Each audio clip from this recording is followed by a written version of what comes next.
জায়গায় শহীদ দিবস পালন হচ্ছে, তাহলে বিরোধী হওয়ার পরে এই শহীদ দিবসের যে মাহাত্ম্য বা মর্যাদা কি খুব বেড়ে গেল, কি বলবেন? প্রথমে পলিটিক্যাল ডেইলির সমস্ত দর্শককে আমি নমস্কার, এবং আপনাদেরকেও নমস্কার, আপনারা আমাকে বলার সুযোগ করে দিয়েছেন। বিষয়টা এইভাবে দেখলে ইয়ে হবে, আগে যে অ্যাকচুয়ালি 21শে জুলাই মেন যে ইস্যুটা হয়েছিল সেটা কংগ্রেসের থাকাকালীন, সেই সময় তদানীন্তন প্রাক্তন মুখ্যমন্ত্রী উনি কংগ্রেসে ছিল, এবং 21শে জুলাই যে শহীদ পরিবারগুলো 21শে হয়েছিল তাদেরকে স্মৃতির উদ্দেশ্যে প্রত্যেক বছর এটা পালন হয়ে যাচ্ছে। এবার পুরো ছন্ন ছাড়া অবস্থা হয়ে গেছে, বিরোধীদের 4টে শিবিরে ভাগ হয়ে গেছে। বিতর্কত তৃণমূল, কালীঘাট তৃণমূল, কংগ্রেস, তারপরে আরেকটা হচ্ছে আপনার এনসিপিএ। তো ব্যাপারটা পুরো ছন্ন ছাড়া অবস্থা। 21শে জুলাই যেটা মাহাত্ম্য সেটা পুরোটাই শেষ হয়ে গেছে। আর দ্বিতীয় কথা, 21শে যে পরিবারগুলো শহীদ হয়েছিল, আমাদের প্রাক্তন মুখ্যমন্ত্রী বহুবারই বলেছেন তাদেরকে যথাযথ মর্যাদা দেওয়া হয়েছে, বা তারা বহু ক্ষেত্রে বহু জায়গায় বহু প্রাপ্য জিনিসপত্র তারা পায়নি, সেটা বারবার প্রমাণিত হয়েছে। শুধু তাদের এই শহীদদেরকে সামনে রেখে যতটুকু মাইলেজ এবং পলিটিক্যাল ফুটেজ খাওয়ার চেষ্টা একদিন হয়েছিল। আচ্ছা, যে মদন মিত্র বা অনুব্রত এরা কোথায় যাবে? মদন মিত্র তো নিজেই বলেছে আমি একটা ঘর থেকে একটা ঘরে গেছি। আচ্ছা, অনুব্রত পরিষ্কার বলেছে যে আমি আমাকে অভিষেকের জন্য আমি জেলে গেছি, সুতরাং এবার আমি ঋতব্রত তৃণমূলে যোগদান করেছি, করেই বীরভূমের পথ সে পেয়ে গেছে। এক সময় একদম অভিষেক বন্দ্যোপাধ্যায় তৃণমূল কংগ্রেসের সেনাপতি ছিল, এমনটাই মদন মিত্র বলেছিল, কিন্তু এখন আবার তিনি বলছেন যে আমাকে চমকাস না, মানে অভিষেককে কথা বলছেন। তাহলে কি দিনকাল পড়লো যে মদন মিত্র ভয় পাচ্ছে অভিষেককে চমকানোর জন্য? অ্যাকচুয়ালি প্রবলেমটা কি, যখন মানুষের পাওয়ার থাকে তখন সে পাওয়ারটাকে যা ভাবে ইউটিলাইজ করে, মিস ইউজ করে, জনগণের কল্যাণে তো ইউজ করে না। এইবার মদন মিত্র এতদিন তার একটা মন্ত্রিত্ব ছিল, তার একটা সে শাসক দলে ছিল, এবার যেই সে ঋতুপর্ব দলে গেছে তখনই তার মনে ভয় ধরা শুরু হয়ে গেছে যে এবার যদি আমাকে আবার যদি আমি ঋতুপর্ব শিবির নিজেকে বাঁচানোর জন্য এসেছি, আবার যদি কোনো কারণে যদি কিছু কালীঘাট তৃণমূল থেকে ইস্যু করে আমাকে করা। বাট বেসিক্যালি যদি বলতে চান যে অ্যাজ এ মানুষ হিসেবে মদন মিত্র মানুষের জন্য উপকার করেছে, সব কিছু করেছে, ঠিক আছে, কিন্তু অ্যাজ এ আইডিওলজিক্যালি পলিটিক্যালিস্ট বা অ্যাজ এ ক্ষমতায় থেকে ক্ষমতাকে অপব্যবহার করা, সেটা মানুষ দেখেছে। তার সে রোজভ্যালি কাণ্ডে, সে সারদা কাণ্ডে, সে বিস্তর তার অনিয়ম হয়েছে, বিস্তর সে টাকা তুলেছে। এই জিনিসগুলো মানুষ মানে ভালো চোখে নেয়নি এবং নেবেও না। আইডিওলজিক্যালি পলিটিক্যালটা শেষ হয়ে যাচ্ছে। আচ্ছা, একটু অন্যদিকের একটি প্রশ্ন এসে আসছি, সেটা হচ্ছে যে 20 বছর পর একদম তসলিমা নাসরিন আসছেন পশ্চিমবঙ্গে, এবং সেটা কি মুক্ত ধারার কোনো মানে মুক্ত যে চিন্তাধারা তার বহিঃপ্রকাশ হচ্ছে, নাকি মৌলবাদী যারা তাদেরকে চিমটি কাটা হচ্ছে, কি বলবেন? না, কখনোই না। তসলিমা নাসরিন একজন সাহিত্যিক। আপনাদের মনে থাকবে কিনা আমি জানি না, 2007 সালে যখন বুদ্ধদেব ভট্টাচার্য সরকার ছিল, সেই সময় তসলিমা নাসরিন কলকাতায় বাংলাদেশ থেকে, সে বাংলাদেশের মুসলিম এবং হিন্দু প্রত্যেকের হয়েই সে লিখতো, ঠিক আছে। সে সাহিত্যিক, তার তো একটা ভাষা থাকবে, তার ভাষাকে কিন্তু বিদ্রোহ করা উচিত না। সে একজন ভালো সাহিত্যিক, সে একজন ভালো লেখিকা, ঠিক আছে, এবং সে বাংলাদেশ থেকে বিতাড়িত হয়ে যখন কলকাতায় এসেছিল 2007 সালে, আপনাদের আমি মনে করিয়ে দিই, সেই 2007 সালের ঘটনাতে তাকে পলিটিক্যালি এখান থেকে ইদ্রিস আলীর নেতৃত্বে তৎকালীন মোটপ্রবি, তারা ইদ্রিস আলী কংগ্রেসে ছিল, সেই ইদ্রিস আলীর নেতৃত্বে পাকসাকাস এলাকায় রীতিমতো তাণ্ডব চলেছিল। তাকে বুদ্ধদেব ভট্টাচার্যের সরকার সেফ না রাখতে পেরে, আনসেফ ভেবে তাকে টোটালি কলকাতা থেকে ডিপোর্ট করা হয়েছিল থ্রু পুলিশ আর মিলিটারি দিয়ে। এবং সেই সময় এক সন্ধ্যের মধ্যে পাকসাকাস সন্নিহিত তপসিয়া এলাকাতে আর্মি নামাতে বাধ্য হয়েছিল। এত পলিটিক্যাল ভায়োলেন্স, এতগুলো বাস এবং পুলিশের গাড়ি জ্বলেছিল।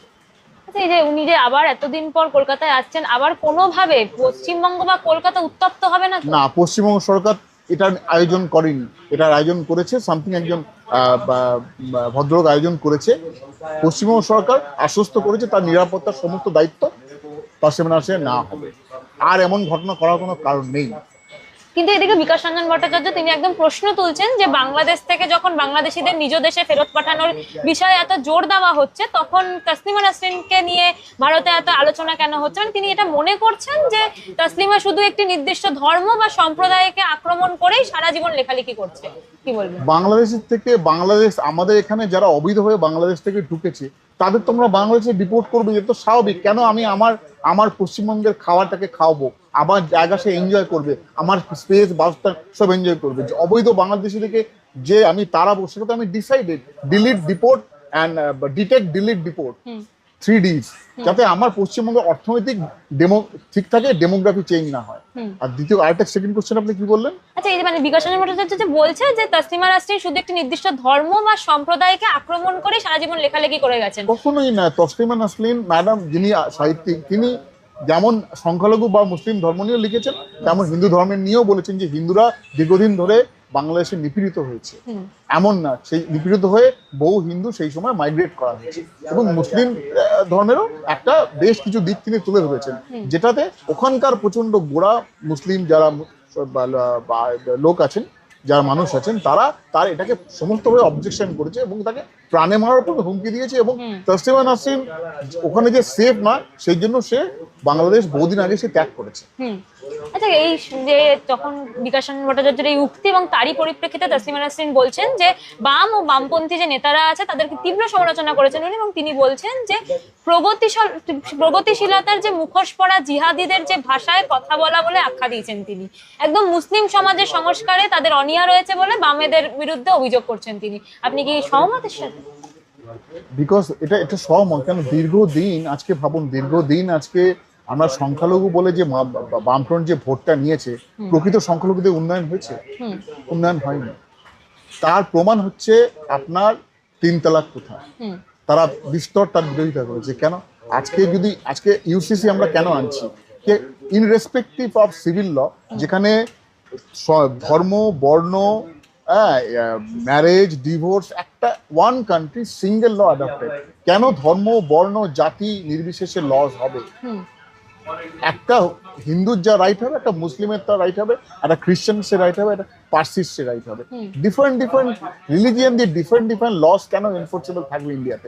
তো এটা কনফিউশন ক্রিয়েট করছে। ল অ্যান্ড জুডিশিয়ারি সিস্টেমটাকে এক তো ডিলে করবে, হিউজ মামলার প্রেশার, তারপরে সবকিছু মধ্যে কনফিউশন ক্রিয়েট হবে, একটা বিধিকিচ্ছির পরিস্থিতি একদিন সৃষ্টি হয়েছে।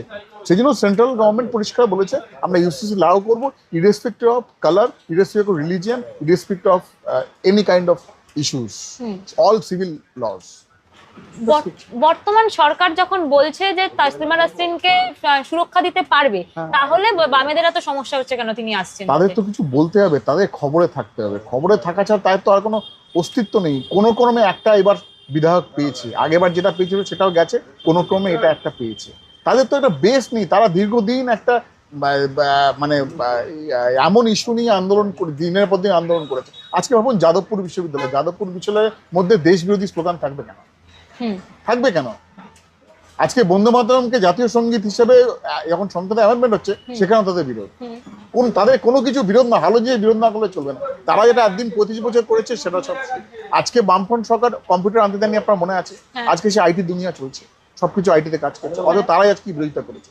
এবার ছোট্ট একটা কথা বলি, কালকে আমাদের মাননীয় সিএম বলেছেন, কি বলেছেন, যে কংগ্রেস সিদ্ধার্থ রায় শঙ্কর যখন ছিল, যখন তিনি চলে গেল, তারপরে যখন জ্যোতি বসু তার দায়িত্ব নিল, তখন জ্যোতি বসুকে বলতে শোনা গিয়েছিল যে আমি যেখানে হাত দিচ্ছি সেখানেই সবাই বলছে যে সিদ্ধার্থ শঙ্করটা শুরু করে গেছে।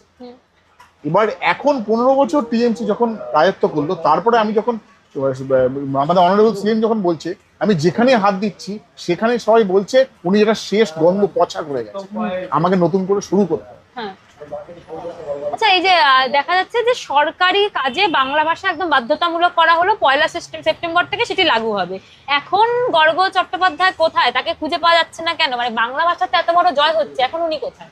আমি তো গর্গ চট্টোপাধ্যায়কে বলি যে উনি বাংলা ভাষা নিয়ে এত কিছু করে, যখন যে জিনিসটা রাইট অ্যাটিটিউড বা স্টেপস না হয়, তখন তিনি মার্কেট থেকে ভ্যানিশ হয়ে যান। এটাই যখন উনি সব জায়গায় লড়ছে যে বাংলা ভাষাকে প্রাধান্য দিতে হবে, বাংলায় বাঙালি পরীক্ষা দিতে হবে, ঠিক আছে, বিহারে আইডি কার্ড নিয়ে এসে বাংলায় পরীক্ষা দেওয়া চলবে না।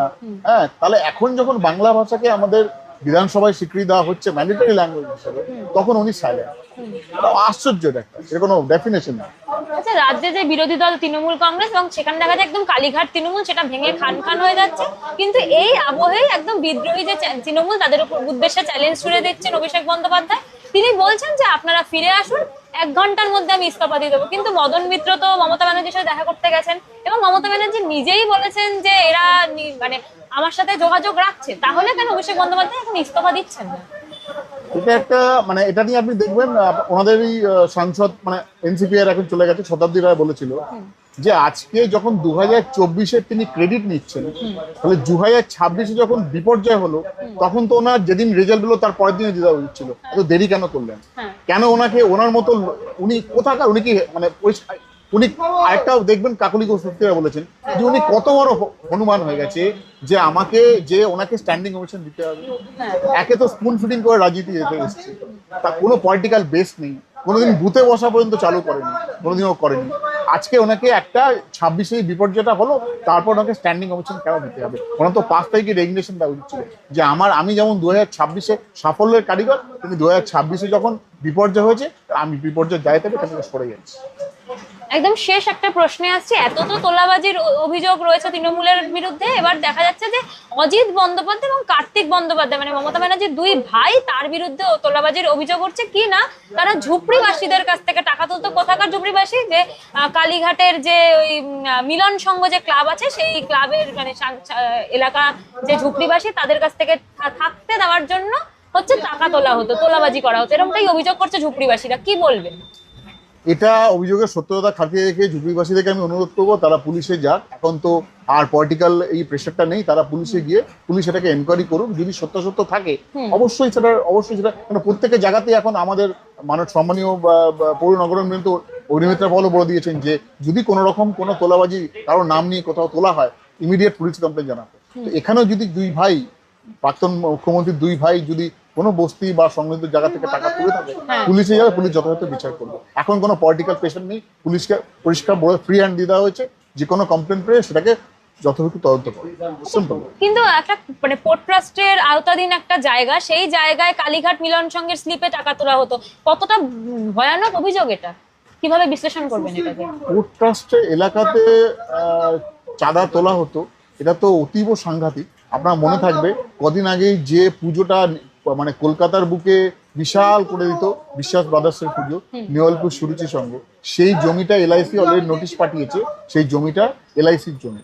তাহলে এরকম বহু জায়গা কলকাতাতে আছে যেখানে সরকারি জমি দীর্ঘদিন ধরে দখল করে নিজেদেরকে নিয়ে পার্টির ব্যানারে নিয়ে পার্টির নাম নিয়ে তোলাবাজি আদায় করতো। এটা তার অন্যতম নিদর্শন। সুরুচি সংঘ পাওয়া গেছে, পোর্ট ট্রাস্টের জমি যখন এটা খবরে এসছে নিশ্চিত তার সংবাদে যথাযথ আছে, নিশ্চয়ই এনকোয়ারি হবে। অসংখ্য ধন্যবাদ আপনাকে। নমস্কার।